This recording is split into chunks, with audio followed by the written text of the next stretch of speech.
My name is Mira, and I am 25 years old. I live in a small town near the sea, and for a long time, I believed that my life would never change. But everything changed the day I realized something inside me, a desire that felt dangerous, powerful, and impossible to ignore. A desire to escape the life others planned for me and follow my own heart. This is my story. I grew up in a quiet home with many rules. My stepfather, Daniel, is a strict man. He isn't unkind, but he believes life is only about work, discipline, and reputation.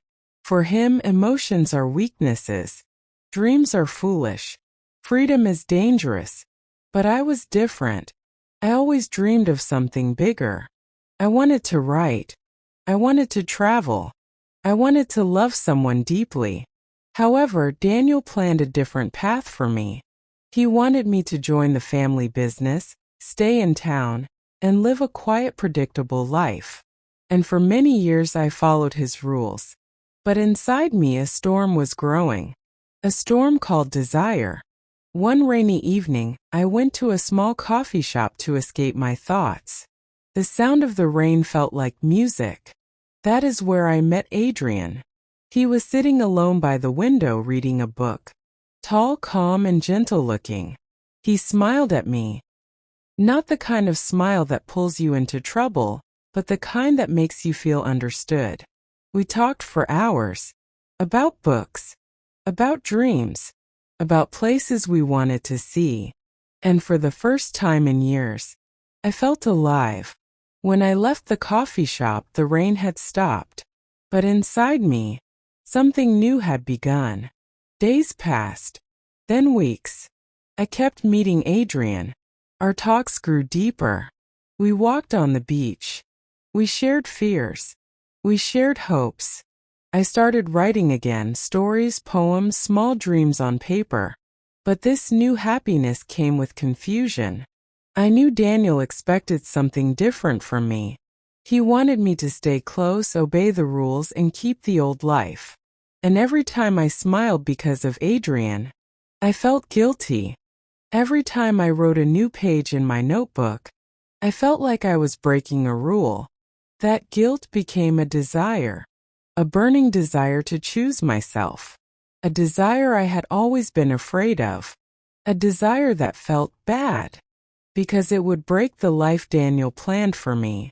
But deep down I knew it was the right desire. One evening, Daniel noticed I was coming home late. He asked questions. Too many questions. Where were you? Who were you with? Why are you wasting time? His voice grew louder. He was not angry because he hated me. He was angry because he feared losing control. But I was changing. And he saw it. I finally said the truth. I want something more. I want my own life. I'm not your little girl anymore. He stared at me. Shocked, confused, maybe even hurt. Because in his own strict way, he cared. But care is not enough when it becomes a cage. That night I realized something clearly. My desire was not bad. My fear was. The next day, I met Adrian at the same coffee shop. I told him everything. My fear. My guilt. My desire to live differently. He didn't tell me what to do. He just said, "You deserve a life that feels like yours." Those words changed everything. I decided to leave for a new city. Not for Adrian. Not against Daniel. But for me. Adrian offered to help me move. We were not lovers yet. We were two hearts walking toward the same sunrise. As I packed my bags, Daniel watched silently. Not angry. Maybe proud. Maybe scared. Maybe both. He finally whispered, "I hope you find what you're looking for, Mira." For the first time, I believed I would. The city was full of lights and noise. At first it overwhelmed me. But slowly I found my rhythm. I joined a writing class. I worked part-time in a bookshop. I met new people, artists, students, dreamers like me.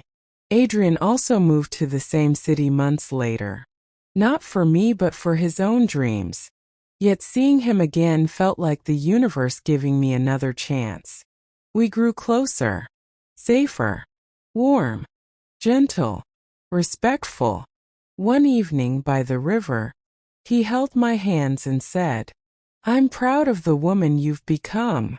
My heart felt full, not because of love from someone else, but because I loved myself enough to change my life.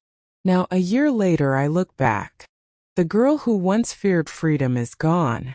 I wrote my first novel. I traveled to 2 new countries. I built a home that was truly mine. And Adrian, he is still by my side. Not as my rescue, but as my companion. Sometimes I smile when I remember the old phrase, "I have a bad desire." It was never bad.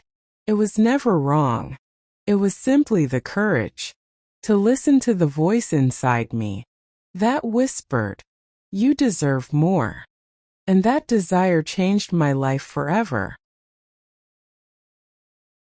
My name is Lily Morgan. I am 26 years old, and this is the secret I never meant to keep. A secret that changed my family, my future, and the way I saw love. It all started when my mother married again. Her new husband, Michael Anderson, was a calm, confident man in his late 40s. He owned a small construction business, and he treated my mother with the kind of respect she had never known before. When I moved into their home, I expected nothing more than a quiet life. But life rarely gives us what we expect. Michael was different from anyone I had known. He didn't talk much. He didn't argue. He didn't try to impress anyone. He was steady, reliable, calm, the kind of person who made you feel safe just by being in the same room. I admired him, but admiration is a dangerous seed because you don't always see how it grows. One night I couldn't sleep. I walked into the kitchen to get water. Michael was there sipping tea. He looked up and smiled softly. "Michael, couldn't sleep." "Lily, not really." We talked about life, about dreams, about nothing and everything. His voice was gentle. His eyes were warm. And for a moment, I forgot he was my mother's husband. For a moment, I felt something I shouldn't feel. When I went back to my room, I whispered to myself, "Lily, this is wrong. Stop. Stop it now." But the heart does not listen to warnings. Days passed, but the feeling didn't. Michael helped me fix a broken shelf. He taught me how to paint a wall. He drove me to work when my car broke down. He was kind in small ways, in honest ways, in ways that touched something deep inside me. I tried to fight it. I really did. But feelings don't disappear just because you want them to. One evening I returned home crying. A man at work had said something cruel, something that broke my confidence. Michael saw my tears. He didn't ask questions. He just sat beside me and said, "Michael, you are stronger than you think, Lily. Don't let anyone's words decide your worth." It was such a simple sentence, but it went straight to the place in my chest that had been waiting for comfort. I broke down. I cried harder, and he put his hand gently on my shoulder. Nothing more, nothing less. A kind gesture, but my heart read it wrong. I felt warmth I should not have felt, a longing I could not admit. That night became my secret, a secret I never meant to keep.